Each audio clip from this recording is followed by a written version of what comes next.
Akhir dalam pembahasan agama. Bukan, maksudnya kayak gini. Kita tidak membahas, kan kita di sini itu tidak membahas hanya pasiennya Ustadz Faizal. Kita bahas sesuatu Indonesia nih. Dan fenomena ini nih harus kita akui. Kenapa sih saya dari awal, dari 3 tahun yang lalu kita berdiskusi banyak di hujat orang atau banyak yang jelek-jelekin gitu.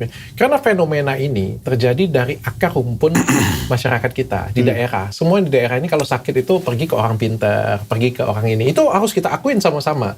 Yang pintar itu batasannya itu nggak begitu banyak Pak Ustadz. Ada di kota doang yang pengetahuan, yang pergi ke luar negeri kemana-mana itu nggak. Tapi maaf, khusus untuk istilah itu perlu kita luruskan dok. Jadi saya sangat membantah di pengajian-pengajian itu kalau dukun diistilahkan dengan orang pintar.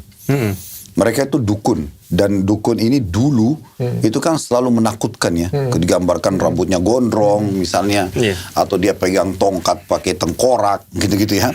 Tapi sekarang kan sudah keren-keren dukunnya gitu. Sehingga dan mereka Dukunnya keren. loh iya, penampilannya sudah keren-keren kan, sudah banyak. Mereka dulu ada kasus, pernah dengar gak di Indonesia itu ada dukun memerkosa, dibakar. Iya, banget. Ya itu kan ada masalah. Akhirnya mereka nggak pakai istilah dukun sekarang, mereka ganti nggak nanggung-nanggung ini paranormal sama orang pintar. Coba pan paranormal di atas orang normal, ini bukan main-main. Ini luar biasa. Orang pintar IQ-nya tinggi ya. Ya, ini di atas itu berarti, walaupun dia tidak ada pendidikan formalnya. Dan orang pintar, ini jadi masalah. Makanya saya selalu bantah, istilah ini harus kita luruskan dulu. Mereka bukan orang pintar, mereka orang bodoh. Ya, kita harus bahasakan langsung, karena bodohnya bermuamalah dengan syaitan dan jin. Ini kebodohan namanya. Dalam agama itu dianggap kebodohan. Karena dia beralih dari zat yang maha kuasa Allah kepada jin yang sebenarnya, jin itu dalam hukum syariat Islam, dia bukan setara dengan manusia. Dia masih di bawah manusia. Terbukti, 124.000 nabi, di antaranya 315 rasul itu, dan 25 nabi yang kita tahu namanya dalam Al-Quran itu semuanya manusia. Tidak ada dari jin.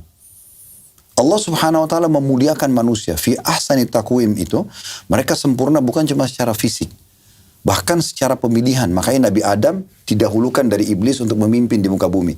Jadi memang kita ini punya kelebihan dibandingkan mereka. Gitu. Oke. Ayo kita jembatani antara penyakit metafisik dengan pengobatan medis. Ya karena kayak gini Pak Ustadz Faizal. Pada suatu hari saya pernah ketemu pasien. Ini ada cerita nyata ya. Pasien yang rumahnya dilemparin kotoran manusia. Lalu dia kepikiran. Dan intinya adalah dia meninggal. Padahal dia tanpa penyakit. Ada juga pasien saya yang orangnya sakitnya berat.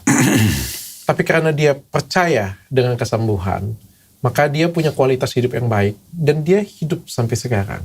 Artinya